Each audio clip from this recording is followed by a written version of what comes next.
नमस्कार दोस्तों, स्वागत है आपका मिस्टर गोस्ट पर। तो इस कहानी को आखिरी सेकंड तक जरूर सुने और अगर आपको लगे कि यह कहानी कुछ अलग है, तो एक लाइक और मिस्टर गोस्ट चैनल को सब्सक्राइब करना मत भूलिए। नीचे कमेंट में बताना ना भूलें। तो चलिए अब शुरू करते हैं कर्ण पिशाचिनी की इस कहानी को। रुद्र एक 19 वर्षीय छात्र झारखंड के एक छोटे से कस्बे खरसांवा से बिलोंग करता था। कम बोलने वाला, किताबों में खोया रहने वाला और बहुत गहराई से सोचने वाला लड़का। उसके आसपास सब कुछ सामान्य था, लेकिन उसके अंदर कुछ टूटा हुआ सा था। कहते हैं ना, कुछ अकेलेपन ऐसे होते हैं जो इंसान को खतरनाक बना देते हैं। रुद्र का बचपन उसकी माँ की मौत के साए में बीता था। पिता अक्सर काम में लगे रहते और रुद्र अपनी किताबों और साइलेंस में डूबा रहता। कॉलेज में आते ही उसकी मुलाकात हुई मेघा से, एक ऐसी लड़की जिससे उसकी दुनिया रोशन हो गई थी। पर मेघा उसकी जिंदगी में ज्यादा दिन नहीं रही। 2 साल पहले कॉलेज ट्रिप पर रांची जाते हुए एक सड़क हादसे में मेघा की मौत हो गई और रुद्र, जो उसके ठीक पीछे बैठा था, सिर्फ घायल हुआ। पर उसके जहन में जो झर भर गया था, वो छोटों से कहीं गहरा था। अगर मैं उसे पकड़ लेता तो शायद वो गिरती नहीं, ये सोच उसे अंदर से खा गई। इसके बाद उसका कॉलेज जाना बंद हो गया। वो घर से बाहर नहीं निकलता और एक बात बार बार दोहराता, इस दुनिया में कुछ चीजें अधूरी रहनी चाहिए, मगर मैं अधूरा नहीं रहूंगा। एक रात उसके बचपन का दोस्त सौरभ मिलने आया। दोनों में पुरानी बातें चल रही थीं और तभी सौरभ ने एक अजीब किस्सा सुनाया। भाई, तू तो जानता है, मेरी जिंदगी भी खाली है, लेकिन एक लड़का जानता था जिसने अपनी इच्छाओं को पूरा करने के लिए एक पिशाचिनी को सिद्ध किया था। कर्ण पिशाचिनी, तूने सुना है उसका नाम? रुद्र हंसा, मगर सौरभ गंभीर था। भाई, ये मजाक नहीं है। वो लड़का आज अकेला नहीं है, उसके पास सब कुछ है, मगर कीमत बहुत भारी थी। एक रात, एक यज्ञ, और फिर जिंदगी बदल गई। रुद्र को बात अजीब लगी, पर उसके अंदर कहीं कुछ जागा। क्या सच में कोई ऐसी सत्ता है जो अकेलेपन को खत्म कर सकती है? अगले दिन रुद्र गूगल नहीं खोलता। वो सीधा जाता है खरसांवा के पुरातन पुस्तकालय, जो पुराने तांत्रिक ग्रंथों और अध्यात्म की किताबों के लिए जाना जाता था। वहां उसे मिलती है एक धूल भरी लाल किताब, बिना लेखक के नाम की, बिना प्रकाशन की। कर्ण सिद्धि मार्ग, मौन की साधना। किताब में लिखा था, कर्ण पिशाचिनी उन आत्माओं की देवी है जो अधूरी इच्छाओं में मरी थीं। उसे पाने के लिए साधक को चुप्पी में जलना होगा, 13 रातों तक, बिना किसी आवाज, बिना किसी स्पर्श के। वो आएगी, लेकिन कीमत मांगेगी। रुद्र के रोंगटे खड़े हो जाते हैं। क्या ये सच है? उस रात रुद्र अपने कमरे में किताब के पन्नों को फिर से पढ़ता है और एक आखिरी लाइन देखकर ठिठक जाता है, एक बार उसने तुम्हें छू लिया तो फिर पीछे मुड़ना असंभव है। अगली रात 1:17, कमरे की खिड़की से ठंडी हवा अंदर घुसती है। रुद्र किताब के निर्देश के अनुसार एक छोटा यज्ञ करता है, सिर्फ फूल, कपूर और जल के साथ। मन में बार बार वही सवाल, क्या ये मजाक है या मैं खुद पागल हो रहा हूं? जैसे ही वह आंखें बंद करता है और मंत्र दोहराने लगता है, एक तेज सिसकी सुनाई देती है। आंखें खोलता है, कमरे में कोई नहीं, लेकिन उसके कान में फुसफुसाहट, एक लड़की की आवाज, तुमने बुलाया और मैं आई हूं। रुद्र की सांसें थम जाती हैं। किताब की पहली चेतावनी थी, अगर पहले दिन ही कोई साया आ जाए तो साधना की शुरुआत हो चुकी है। रुद्र अगले दिन पूरे कमरे को यज्ञ सामग्री से भर देता है। वो ये जान चुका है, ये कोई सपना नहीं है। अब वो सिर्फ तंत्र नहीं पढ़ रहा, वो उसे जी रहा है। लेकिन उसे नहीं पता कि ये साधना नहीं, एक श्राप की शुरुआत है। एक ऐसा श्राप जो सिर्फ रुद्र को नहीं, उसके पूरे खून को निगलने वाला है। रुद्र की साधना अब तीसरी रात में प्रवेश कर चुकी थी। पहली 2 रातें अजीब थीं, लेकिन आज आज कमरे की दीवारें तक सिहर रही थीं। घड़ी ने जैसे ही 1:17 पर बजाया, उसके सामने की मोमबत्ती अपने आप बुझ गई। फिर दरवाजा धीरे धीरे अपने आप खुलने लगा। रुद्र का बदन जम गया। कमरे के कोने में कोई खड़ा था, एक औरत, लंबे बाल, उलझे हुए, चेहरा साफ नहीं दिखता था, बस उसकी आंखें लाल चमकती और सीधी रुद्र के आत्मा में झांकती हुई। तुमने बुलाया था और अब मैं आ चुकी हूं। रुद्र चिल्लाया नहीं, क्योंकि उसे डर नहीं लग रहा था, उसे सुकून मिल रहा था। कर्ण पिशाचिनी अब उसकी दुनिया में आ चुकी थी। अगली सुबह रुद्र को होश आया तो वो बिस्तर पर था, बिल्कुल थका हुआ, बदन पर हल्की खरोंचें और कुछ निशान। पर सबसे हैरान करने वाली बात, उसके बगल में किसी महिला की चूड़ी का टूटा टुकड़ा पड़ा था। क्या ये सपना था? उसने किताब की ओर देखा। उसके पन्ने अब गहरे लाल रंग के हो चुके थे। उसमें लिखा था, अगर तीसरी रात के बाद तुम्हारा शरीर थका हुआ लगे तो समझ लो वो तुम्हारे करीब आ चुकी है। अब उससे पीछे हटना मौत को न्योता देना है। रुद्र को अब डर नहीं लग रहा था, बल्कि अब वो भूखा हो गया था उस सत्ता के और पास जाने के लिए। लेकिन दिल के किसी कोने में एक सवाल तैर रहा था, क्या ये सब ठीक है? क्या मैं किसी जाल में फंस रहा हूं? इस सवाल का जवाब जानने के लिए रुद्र ने फैसला किया कि उसे किसी तांत्रिक से मिलना होगा। खरसांवा से 20 किलोमीटर दूर एक गांव था, बेलाडीह। वहां एक बूढ़े बाबा रहते थे। बाबा वज्रनाथ लोग कहते थे।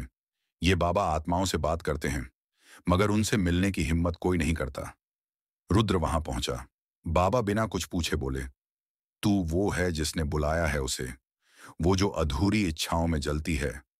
कर्ण पिशाचिनी। रुद्र सन्न रह गया। बाबा, मुझे बताओ, मैं सही कर रहा हूं? बाबा हंसे नहीं। उनकी आंखें गंभीर हो गईं। जो लोग अकेलेपन को शांति समझते हैं, वो भूल जाते हैं कि कुछ सन्नाटे आत्मा निगल लेते हैं। तू उसे नहीं बुला रहा, वो तुझे चुन चुकी है। बाबा वज्रनाथ ने रुद्र को 3 बातें कहीं। 1, उसके साथ अगर संबंध बने तो समझ लेना तुम्हारी आत्मा बन चुकी है। 2, अगर किसी और ने तुम्हें छू लिया तो वो जल उठेगा। 3, और अगर तूने साधना बीच में छोड़ी तो तेरी मौत नहीं, तेरी भूल होगी। तेरे शरीर से वो जाएगी नहीं, तेरी हड्डियों में घुस जाएगी। रुद्र ने बाबा से पूछा, क्या इससे बचा जा सकता है? बाबा बोले, अब नहीं। अब तुझे सिर्फ एक चीज करनी है, पूरी साधना, बिना एक शब्द बोले, बिना एक गलती किए। अगर जरा भी चूका तो तू इंसान नहीं, उसका खिलौना बन जाएगा। पुनः साधना और पहला स्पर्श। रुद्र अब बेलाडीह से लौट चुका था। उसने अपने कमरे को एक तांत्रिक कक्ष में बदल दिया था। चारों ओर लाल धागे, दीवारों पर काले मंत्र, यज्ञ कुंड बीच में। और अब वो 13 रातों के अनुष्ठान में डूब चुका था।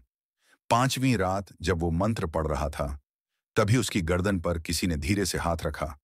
ठंडा, नमी से भरा और नुकीला स्पर्श। मैं आई हूं और अब हम एक हैं। रुद्र की आंखें बंद थीं, लेकिन उसकी सांसें तेज चल रही थीं। कर्ण पिशाचिनी अब उसके बहुत करीब थी। अगली सुबह रुद्र के शरीर पर जलने के निशान थे, जैसे कोई उसे छूकर अंदर तक जला चुका था। बाबा वज्रनाथ की चेतावनी सच होने लगी थी। वो अब हर पल किसी के साथ था, पर वो कोई इंसान नहीं था। रात के ठीक 1:17 रुद्र अपनी साधना में लीन था। यज्ञकुंड की लपटें नीले रंग में बदल चुकी थीं। मंत्र के शब्द अब उसके होंठों पर नहीं, उसके मन में गूंज रहे थे। तभी दरवाजे के बाहर से आवाज आई, भैया, बाहर आओ। रुद्र की छोटी बहन आरोही, जो एक दिन पहले उससे मिलने आई थी, उसकी आवाज थी। पर वो आवाज बहुत शांत, बहुत ठंडी लग रही थी। भैया, बाहर आओ ना, मैं डर रही हूं। रुद्र का शरीर कांपने लगा। बाबा वज्रनाथ की चेतावनी याद आई, अगर कोई तुम्हारे नाम से पुकारे, पहले आंखें बंद करो और सोचो, क्या वो सच में वही है? रुद्र ने मंत्र पढ़ते हुए आंखें बंद रखीं और तभी दरवाजा खुद ब खुद आधा खुल गया। दरार से दिखी आरोही की झलक, लेकिन उसकी आंखें काली थीं, पूरी काली। वो आरोही नहीं थी, वो कर्ण पिशाचिनी थी, जो अब रूप बदलने लगी थी। रुद्र, ये तेरा ही डर है जो मेरे लिए रास्ता बना रहा है। तूने जो साधना शुरू की थी, अब मेरी कीमत चुका। रुद्र ने मंत्र की गति तेज कर दी। कमरे का तापमान बढ़ने लगा। पर तभी एक आवाज गूंजी, अगर तू नहीं आया तो मैं तेरी बहन को ले जाऊंगी। रुद्र ने आंखें खोली और पहली बार उसके सामने उसकी बहन खून से लथपथ खड़ी थी। रुद्र बेहोश हो गया। जब उसकी आंख खुली तो वो किसी काले जंगल में था। चारों तरफ मरे हुए पेड़ों की छाया और बीच में एक लाल जलता हुआ यज्ञ कुंड। एक औरत खड़ी थी सामने, लाल साड़ी, बिखरे बाल और चेहरा धुंध में छिपा हुआ। मुझे पहचाना रुद्र? तू मेरा वो प्रेम है जिसे पिछले जन्म में अधूरा छोड़ दिया था। मैं तुझसे जुड़ी थी, शरीर से नहीं, आत्मा से। और जब तूने इस जन्म में फिर से किसी को चाहा, वो अधूरी लौ फिर से जल उठी। रुद्र ने घुटनों के बल गिरकर कहा, क्या तुम मेघा हो? औरत मुस्कुराई, अब नहीं, अब मैं कर्ण पिशाचिनी हूं। तू मुझे चाहता है ना, तो ले, मैं तेरे साथ रहूंगी, पर कीमत दे, अपनी आत्मा की नहीं, तेरी बहन की। रुद्र चीखा, नहीं, तू नहीं देगा तो मैं खुद ले लूंगी। या तो तू आत्मा का व्यापार कर, या तुझे खोना होगा सब कुछ। रुद्र की आंख खुलती है, पसीने से तर। बहन कमरे में बेहोश पड़ी है। उसकी नसों में कुछ काला पदार्थ दौड़ रहा था, जैसे किसी ने उसमें कुछ भर दिया हो। रुद्र ने किताब की आखिरी विधि निकाली। यदि कर्ण पिशाचिनी किसी निर्दोष को छू ले, तो उसे बचाने का एक ही उपाय है, प्रेम के बदले बलिदान। साधक को अपनी सबसे प्रिय चीज, खुद को, अग्नि को समर्पित करना होगा। रुद्र ने यज्ञ कुंड फिर से जलाया। रुद्र ने अपने बाल काटे, शरीर पर तांत्रिक भस्म लगाई और आखिरी मंत्र पढ़ना शुरू किया। वो चिल्ला उठा, अगर तुझे चाहिए मेरा सब कुछ, ले ले, पर मेरी बहन को मत छूना। मैं तेरा हूं, कर्ण पिशाचिनी, पर मैं खुद को तेरे हवाले करूंगा। तेरी शर्तों पर नहीं, मेरी शर्त पर। कमरे में भयंकर हवा चलने लगी। दीवारें खून से लिक गईं। स्वीकार है। और फिर कमरे में फिर एक बार वही परछाई प्रकट हुई, लेकिन इस बार उसके चेहरे पर आंसू थे। कर्ण पिशाचिनी ने कहा, तू बदल गया है रुद्र। अब तू सिर्फ साधक नहीं रहा, तू वो है जो मुझे समझ गया। मैं तुझे ले सकती थी, पर अब मैं तुझे सिर्फ देखूंगी।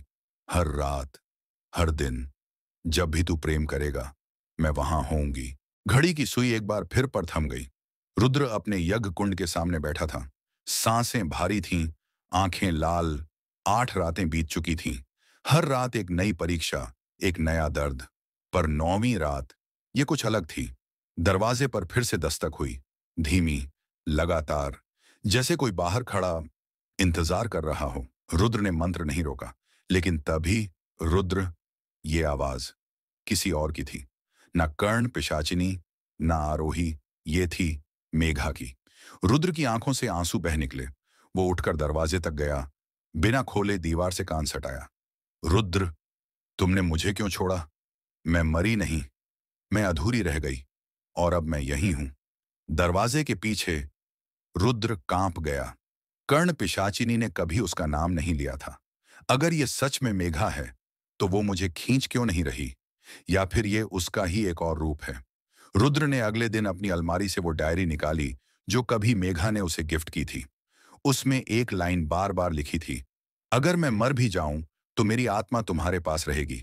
क्या मेघा की आत्मा सच में वापस आ गई थी, या कर्ण पिशाचिनी अब उसके सबसे पुराने डर से खेल रही थी? रुद्र बेलाडीह नहीं जा सकता था, इसलिए उसने बाबा वज्रनाथ को पत्र लिखा। 3 दिन बाद उत्तर मिला, जब कोई मृत आत्मा नाम से पुकारे और दरवाजा न खोले वहां, तो समझ ले वो अब दरवाजा पार नहीं कर सकती। लेकिन अगर तूने गलती से एक बार हां कह दिया, तो वो साया तेरे भीतर समा जाएगा। 10वीं रात, 1:17, फिर वही दस्तक, फिर वही नाम, रुद्र, मैं मेघा हूं, तुम्हारी मेघा। क्या अब भी मुझसे प्यार है? रुद्र फूट फूट कर रो पड़ा। उसने आंखें बंद करके धीरे से कहा, हां। और वो आ गई। कमरे का तापमान गिरने लगा, दीवारें चटकने लगीं। रुद्र के सामने एक परछाई आकार लेने लगी। न पूरी कर्ण पिशाचिनी, न पूरी मेघा, ये तीसरी देह थी, एक मिक्स आत्मा। तूने हां कहा, अब मैं तेरे अंदर रहूंगी। न कर्ण पिशाचिनी, न मेघा, मैं वो हूं जो अधूरे प्रेम और अधूरी मृत्यु से बनी हूं। उस रात रुद्र ने यज्ञ अधूरा छोड़ दिया। घड़ी वहीं अटक गई, 1:17 पर। सुबह नहीं हुई, कमरा नहीं बदला। रुद्र का शरीर अब कांप रहा था, और उसकी आंखों में कोई और झांक रहा था। शरीर रुद्र का, आत्मा किसी और की। रुद्र अब सामान्य नहीं था। वो अब दूसरों को पहचान नहीं पा रहा था। उसकी बहन उसे देखती और वह अजनबियों की तरह व्यवहार करता। उसे अब पानी नहीं चाहिए था, बल्कि कच्चा मांस चाहिए था। उसकी आंखें अब हल्की स्लेटी हो चुकी थीं, जैसे कोई और उसमें झांक रहा हो, जी रहा हो। घड़ी एक बार फिर 1:17 पर थम चुकी थी। रुद्र अब पहले वाला इंसान नहीं रहा था। उसके भीतर कोई और था, एक ऐसी सत्ता जो सिर्फ आत्मा नहीं, शरीर का भी भूख रखती थी। उसकी आंखें अब पूरी तरह स्लेटी हो चुकी थीं, चेहरे पर काले धब्बे और हाथों में कंपी नहीं, लालसा थी। उस रात रुद्र ने खुद ही अपने कमरे के कोने में बंधी बकरी को देखा। फिर कुछ हुआ। बिना कुछ सोचे उसने बकरी का गला काट दिया। खून उसके चेहरे पर और फिर उसके होंठों पर। उसने पहली बार खून पिया और उसी वक्त कमरे की दीवार पर कुछ लिखा जाने लगा। खून से अनुबंध स्वीकार किया गया।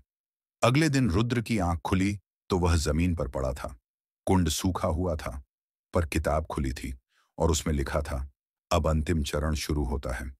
यदि तूने पहली देह का रक्त छका है, अगली मांग मानव बलि होगी। रुद्र कांप गया। ये तो मैंने नहीं मांगा था। लेकिन अब कहानी रुक नहीं सकती थी। बेलाडीह और खरसांवा के बीच के गांवों में चर्चा फैलने लगी थी। कोई रात में जानवर काट रहा है, बच्चों को सपनों में एक साया दिख रहा है, कोई हमारी खिड़कियों से झांकता है। बिना पलक झपकाए लोग डर के मारे यज्ञ करने लगे थे। घरों के बाहर नीम की टहनियां टांगी जा रही थीं। लेकिन डर तो वहीं आ चुका था जहां से वो पैदा हुआ था, रुद्र के भीतर। बाबा वज्रनाथ अब खुद आए, सीधे रुद्र के सामने। उनकी आंखें खौल रही थीं। तूने अनुबंध कर लिया है। अब तुझसे केवल एक चीज बचा सकती है, प्रायश्चित की बलि। रुद्र, मतलब? बाबा बोले, मानव बलि दो रास्तों से होती है। पहला, जब तू किसी को मारता है, और दूसरा, जब तू किसी को खुद के लिए जीने से रोकता है। जो तुझसे सबसे ज्यादा प्रेम करता है, अगर वो तुझसे नफरत कर दे तो पिशाचिनी की पकड़ टूट सकती है। 12वीं रात कमरे में मोमबत्तियां जल रही थीं, पर कोई लौ नहीं हिल रही थी। रुद्र ने किताब खोली और देखा, पन्नों पर मेघा की तस्वीर उभर आई थी। और जैसे ही उसने देखा, कर्ण पिशाचिनी सामने आ गई। इस बार चेहरा साफ था। आधा चेहरा मेघा का, आधा चेहरा जला हुआ, पिघला हुआ मांस। आंखें काली और सफेद के बीच टकराती हुई। अब तू मेरा है।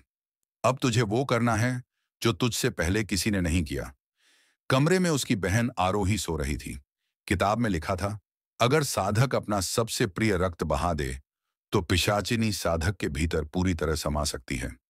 रुद्र उठकर चाकू उठाता है, बहन की ओर जाता है, लेकिन तभी उसकी मां की तस्वीर गिरती है। एक पुरानी फोटो जिसमें रुद्र, आरोही और उसकी मां साथ में थे। उसकी आंखों में आंसू आ जाते हैं। नहीं, मैं ऐसा नहीं कर सकता। कमरे में तेज हवाएं चलने लगती हैं। कर्ण पिशाचिनी गरजती है, अगर तूने आज बलि नहीं दी तो मैं तुझसे सब छीन लूंगी, खुद तुझसे भी। तू सिर्फ मेरा है। मैं तुझे किसी और के लिए जिंदा नहीं रहने दूंगी। रुद्र चिल्लाता है, मैं तेरा था, पर अब नहीं हूं।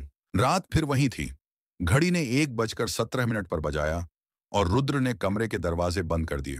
यज्ञ कुंड फिर से जल उठा। इस बार कोई फूल, कपूर या घी नहीं था, बस राख, खून और राख। रुद्र ने एक सुरक्षा चक्र बनाया, चारों कोनों में ताम्रपत्र, काले धागे और खुद के खून से खींची रेखाएं। अगर अब भी गलती हुई तो मैं सिर्फ मरूंगा नहीं, पूरी उम्र जीवित होकर सड़ूंगा। धीरे धीरे कमरा कंपाने लगा। सारे दर्पण टूट गए।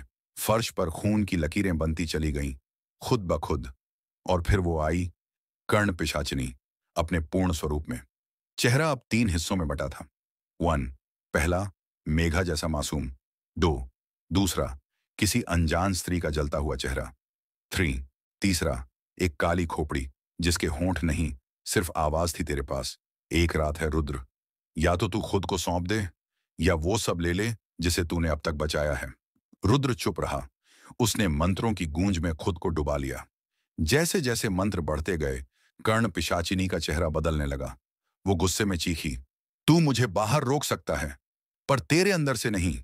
मैं तेरी इच्छाओं में रहती हूं, तेरे अकेलेपन में, तेरी रातों में, और सबसे ज्यादा तेरे अपराध बोध में। और तभी रुद्र को एक दर्शन होता है। एक पिछला जन्म, वो खुद एक युवा तांत्रिक था जिसने मेघा नाम की एक कन्या से प्रेम किया था, लेकिन सिद्धि के लालच में उसे पिशाचिनी बनने का श्राप दे डाला था। रुद्र ही था जिसने उस आत्मा को कैद किया था। तू ही मेरा दोष है, तू ही मेरा साधक, तू ही मेरा श्राप। अब तू कैसे सिद्ध कर पाएगा जब तू ही मेरा पहला पाप है? रुद्र को अब समझ आ गया था। ये कोई भूतिया आत्मा नहीं थी। ये उसकी खुद की बनाई हुई सत्ता थी, जो हर जन्म में उसका पीछा करती रही थी, हर बार नया चेहरा लेकर, नया रिश्ता बनाकर। रुद्र ने मंत्र रोक दिए। वो चुपचाप बैठा रहा। यज्ञ कुंड जलता रहा, पर अब मंत्र नहीं, सन्नाटा था। पिशाचिनी ने पूछा, क्यों रुक गया? डर गया? रुद्र बोला, मैं तुझसे नहीं डरता, क्योंकि अब मैं जान गया हूं, तुझ में मेरी ही परछाई है। तू मेरी भूख है, मेरी प्यास, मेरा दोष, मेरा डर। अब ना मैं तुझे सिद्ध करूंगा, ना तुझसे मुक्ति मांगूंगा। अब मैं तुझे स्वीकार करता हूं। कमरा थम गया। कर्ण पिशाचिनी ने पहली बार आंखें झुका लीं। तो क्या अब तू मुझे अपनाएगा? रुद्र ने कहा, नहीं, अब मैं तुझसे भागूंगा भी नहीं और तुझे बुलाऊंगा भी नहीं। तू रहेगी मेरे पास, एक चेतावनी की तरह, एक साया बनकर, मेरी आत्मा के सबसे अंधेरे कोने में। घड़ी जो 13 रातों से 1:17 पर अटकी थी, अब फिर से चलने लगी और फिर सुबह हो गई। 13 रातों के बाद पहली बार सुबह हुई थी। रुद्र उठकर शीशे के सामने खड़ा हुआ। बाल बिखरे, आंखें सूजी हुई, शरीर थका हुआ। लेकिन असली डर तब लगा जब उसने देखा उसकी परछाई उसे 2 सेकंड देर से हिल रही थी। रुद्र ने कुछ नहीं कहा, बस गहरी सांस ली और चाय बनाने चला गया।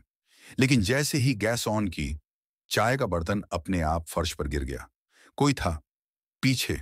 उसने पलट कर देखा, कुछ नहीं।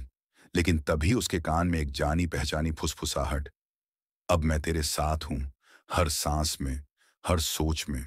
तेरे दिल की धड़कनें अब मेरी मर्जी से चलती हैं।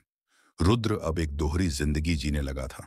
बाहर से सब कुछ सामान्य, पर अंदर चलते चलते किसी और की हंसी सुनना, अचानक दीवारों पर मेघा का नाम उभर आना, छत से उल्टे लटके बाल दिख जाना, और सबसे अजीब, आरोही को जलन महसूस होना जब रुद्र उसे देखे। भैया, आपको देखकर ऐसा लगता है जैसे कोई और भी देख रहा है। एक दिन रुद्र कॉलेज गया। लोगों ने कहा, क्या बात है, तुम तो नॉर्मल लग रहे हो। लेकिन रुद्र ने देखा, कॉरिडोर की दीवार पर खून से लिखा था, तेरा शरीर मेरा है, तू झूठ जी रहा है। रुद्र घबराया नहीं। अब डर उसकी दिनचर्या में शामिल हो चुका था। रात में रुद्र की नींद टूटी। कमरे की दीवार पर एक आकृति बनी थी, एक लड़की की परछाई, जो धीरे धीरे पलटकर उसकी ओर आने लगी। तूने मुझे स्वीकारा, अब मेरा अधिकार है तुझ पर। मैं तुझसे बस एक चीज चाहती हूं, जीवन का विस्तार। रुद्र चौंका, मतलब? मैं अब तुझसे जन्म लेना चाहती हूं, एक नई देह में, तेरे जरिए। रुद्र अब दिन में भी बातें करने लगा, खुद से। कॉलेज की लड़की माया ने जब उससे बात की, तो अचानक रुद्र चिल्लाया, तू उससे बात मत कर, तू मेरी है। माया डर कर भाग गई। लोगों को लगने लगा रुद्र फिर से पागल हो गया है। पर सच्चाई ये थी, अब पिशाचिनी सिर्फ साया नहीं, उसके निर्णय भी ले रही थी। रुद्र ने बाबा वज्रनाथ को फिर पत्र लिखा। उत्तर आया, जिस साधक की साधना अधूरी रहती है, उसकी आत्मा दो हिस्सों में बंट जाती है, एक शरीर में, एक परछाई में। तू अब खुद को खोने की ओर बढ़ रहा है। अगर पिशाचिनी ने तुझसे नया जन्म ले लिया, तो तू खत्म हो जाएगा, सिर्फ एक खोल बनकर रह जाएगा। 13वें दिन के बाद पहली बार ऐसा हुआ, जब रुद्र आईने में देख रहा था, तो उसकी परछाई ने उसकी नकल नहीं की। वो उसे देख रही थी और कहा, या तो मुझे देह दे दे, या खुद को मुझसे अलग कर ले। रुद्र बोला, कैसे? अपनी अंतिम इच्छा से, जो तू किसी और के लिए पूरी करे। वो मेरे विरुद्ध जाएगी, पर याद रख, मैं तब भी तेरे भीतर रहूंगी, मगर बस देखने के लिए। रुद्र अब फैसला कर चुका था। वो खुद को किसी और के लिए समर्पित करेगा, शायद बहन के लिए, शायद किसी अनजान के लिए, पर वो नहीं बनने देगा खुद को उसका बायोलॉजिकल दरवाजा। दिन भर सब सामान्य था, लेकिन जैसे ही रात ने करवट ली, आसमान का चांद लाल हो गया। आकाश में धूल, हवा में गंध, और रुद्र की सांसों में कोई और समा रहा था। आज पूर्ण चंद्र ग्रहण था, जिसे तांत्रिक ग्रंथों में कहा गया है, रक्त चंद्र की रात, जब देह और आत्मा अलग की जा सकती है, या एक नई देह ली जा सकती है। बाबा वज्रनाथ का संदेश आया, अगर आज रात तू हार गया, तो पिशाचिनी तेरे जरिए जन्म ले लेगी, और फिर इस श्राप की कोई सीमा नहीं बचेगी। तेरे पास बस एक विकल्प है, आत्मा से आत्मा की लड़ाई। रुद्र ने एक तांत्रिक विधि अपनाई, त्रिकाल विभाजन यंत्र, जो आत्मा को देह से बाहर निकाल सकता था। उसने खुद को एक काले घेरे में बांध लिया, 3 दीपक जलाए, एक अपने लिए, एक अपनी परछाई के लिए और एक पिशाचिनी के लिए। अब युद्ध सिर्फ शरीर में नहीं होगा, ये होगा रुद्र बनाम पिशाचिनी, आत्मा बनाम लालच। रुद्र की आत्मा अब शरीर से बाहर निकल चुकी थी। वो अपने ही शरीर को नीचे लेटे हुए देख रहा था, लेकिन उसके शरीर की आंखें खुली थीं और उनमें अब रुद्र नहीं, पिशाचिनी थी। आसमान में लाल चांद के नीचे एक रक्तिम मंडल बन चुका था। रुद्र और पिशाचिनी की आत्माएं आमने सामने थीं, बिना देह के, सिर्फ ऊर्जा के रूप में। पिशाचिनी गर्जी, तेरे भीतर जो प्रेम था वो मेरा बना, तूने जो छोड़ा वो मेरा अधिकार है। अब मैं इस संसार में जन्म लूंगी और तू सिर्फ एक खोल बनकर रह जाएगा। रुद्र ने एक मंत्र बोला, जो हर आत्मा को उसका असली चेहरा दिखाता है। माया दर्पणम दर्श्यामी स्वस्वरूपम। और अचानक पिशाचिनी का रूप बदल गया। उसका चेहरा बार बार बदलने लगा, कभी मेघा, कभी उसकी मां, कभी खुद रुद्र। मैं तेरी भावना हूं, मैं वही हूं जिसे तू दबा नहीं सका। अब तू मुझसे भाग नहीं सकता। रुद्र की आत्मा हिल चुकी थी, पर तभी उसकी बहन आरोही, जो यज्ञ कुंड के पास बैठी थी, उसने रुद्र का नाम लेकर एक आखिरी बार मंत्र पढ़ा, रक्षतु रुद्रम स्वबलिना। कमरे में भयंकर रोशनी फैली, पिशाचिनी की चीख गूंजी, नहीं, ये बलि मेरी नहीं थी, ये भाव से दी गई थी, ये प्रेम का बलिदान था, ये मेरी शर्त नहीं थी। और उसकी आत्मा जलकर राख हो गई। रुद्र की आत्मा वापस शरीर में लौटी। सुबह हो चुकी थी, पर रुद्र अब वैसा नहीं था। उसकी आंखें फिर से काली स्लेटी थीं, लेकिन शांत उसकी परछाई अब ठीक उसके साथ चलती थी। ना आगे ना पीछे, कमरे में सब कुछ सामान्य लग रहा था। पर किताब का आखिरी पन्ना अब खाली नहीं था। उस पर लिखा था, एक देह खत्म हुई, पर भावना कभी नहीं मरती। अगला प्रेम, अगला स्पर्श, अगली रात, मैं लौटूंगी जब तू सबसे ज्यादा अकेला होगा। 6 महीने बाद रुद्र अब एक नई जिंदगी जी रहा था। उसने शहर छोड़ दिया था। अब एक पहाड़ी कस्बे में, एक कॉलेज में बतौर पुस्तकालय सहायक काम कर रहा था। शांत माहौल, नई सुबह और सबसे खास, एक नई लड़की आयरा। आयरा वो सब कुछ थी जो रुद्र ने कभी खोया था। शांत, संवेदनशील और किसी रहस्यमयी वजह से उसके बेहद करीब। रुद्र ने कोशिश की कि वो ना जुड़ जाए, लेकिन वो रुक ना सका। आयरा उसकी हर परछाई में उतर चुकी थी। एक शाम जब रुद्र ने आयरा का हाथ पहली बार पकड़ा, तो वो पल एकदम नरम था। लेकिन उसी क्षण उसकी परछाई ने कहा, वो मेरी जगह नहीं ले सकती। रुद्र झटके से पीछे हटा। आयरा ने पूछा, क्या हुआ? रुद्र मुस्कुराया, लेकिन अंदर कुछ फिर से जाग चुका था। रात में जब रुद्र ने ध्यान किया, तो ध्यान केंद्र नहीं पकड़ सका। काले रंग की लहरें उसकी कल्पना को निगल रही थीं। दीवारों पर फिर से हल्की सी लाल रेखा उभरने लगी, वो ही रेखा जिससे वो घेरा बनाता था। लेकिन अब रेखा अधूरी थी। रुद्र ने कई बार बाबा को पत्र लिखा, कोई उत्तर नहीं आया। लेकिन एक दिन एक चिट्ठी आई, किसी और के हाथ से। बाबा अब नहीं हैं। उनके अंतिम शब्द थे, जब नया प्रेम उगता है, पुराना श्राप जागता है। रुद्र की रूह कांप गई। एक रात आयरा रुद्र के घर आई। जब वो बाथरूम गई, रुद्र ने देखा, उसके गले में वही चांदी का लॉकेट था जो कभी मेघा के पास था। रुद्र ने पूछा, ये लॉकेट तुम्हारे पास कैसे आया? आयरा बोली, ये मेरी दादी का है। उन्होंने कहा था, इसे पहनने से बुराई पास नहीं आती। उस रात जब रुद्र सोया, तो उसे सपना आया। एक मैदान, बीच में एक रक्तिम वृत्त और उसमें कर्ण पिशाचिनी। वो बोल रही थी, तू भूल रहा है, मैं मर नहीं सकती, मैं तेरे भावनाओं में जिंदा रहती हूं। और वो लड़की अब मेरी देह बनने वाली है। अगले दिन रुद्र ने गांव की पुरानी जनगणना सूची खंगाली। वहां उसे पता चला, आयरा नाम की कोई लड़की इस इलाके में कभी जन्मी ही नहीं। लेकिन एक नाम था, आम्या। एक लड़की जो 18 साल पहले खो गई थी, और वो आखिरी बार देखी गई थी रक्त चंद्र ग्रहण की रात। अब रुद्र को समझ आया, आयरा कोई इंसान नहीं थी। वो पिशाचिनी के भीतर बचे एक अंश का नया रूप थी। एक ऐसा रूप जो इस बार मासूमियत, प्रेम और पुनर्जन्म का चेहरा पहनकर लौटा था। रात 1:17 पर रुद्र ने एक बार फिर घेरा बनाने की कोशिश की। पर जैसे ही वह पहला मंत्र पढ़ता है, कमरे की सारी चीजें उलट जाती हैं। दीवारों पर लाल हाथ उभरते हैं और दरवाजे पर खड़ी आयरा मुस्कुरा रही है। क्या हुआ रुद्र? इस बार मैं भीतर से आ रही हूं। रुद्र की आंखें खुली थीं, लेकिन शरीर पूरी तरह अकड़ा हुआ। कमरे में हर चीज उलटी पड़ी थी, जैसे वहां भूकंप नहीं, कोई तांत्रिक तूफान आया हो। आईने में उसका चेहरा, लेकिन मुस्कान किसी और की। आयरा अब पूरी तरह बदल चुकी थी। उसके चेहरे पर वो ही आंखें, लाल चमकती हुई पिशाचिनी की आंखें। मैं कह चुकी थी, मैं तुझ में समा जाऊंगी या तुझे खुद में खींच लूंगी। रुद्र खुद को देख रहा था, पर बाहर से नहीं, भीतर से। वो अपने शरीर में बंद था और कोई और उसकी जगह जी रही थी। अब तू सिर्फ एक दर्शक है और मैं इस देह की संचालक।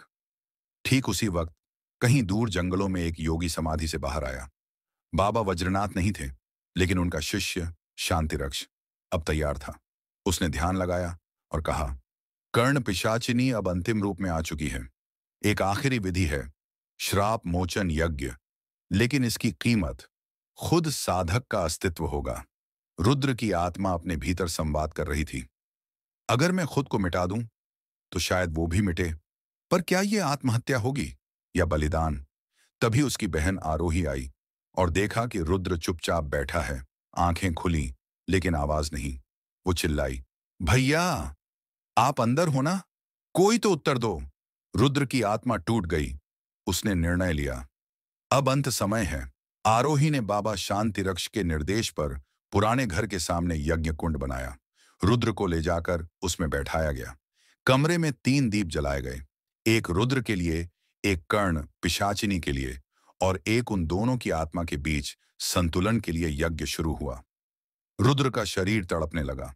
पिशाचिनी चीखी, तू मुझे छोड़कर नहीं जा सकता। मैंने तुझे चुना है।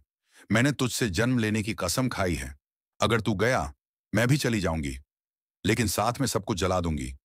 और कमरे की दीवारों पर खून से फिर से वही शब्द उभरे, अनुबंध तोड़ा जा रहा है। रुद्र की आत्मा बाहर आई। उसने आखिरी बार खुद को देखा और कहा, मैं अब और किसी देह का बोझ नहीं बनना चाहता। ना उसका, ना मेरा, ना किसी और का। मैं जा रहा हूं ताकि तुम भी शांति पा सको। अगर मेरा प्रेम ही तुम्हारा श्राप बना, तो मैं उस प्रेम को भी अग्नि में छोड़ता हूं।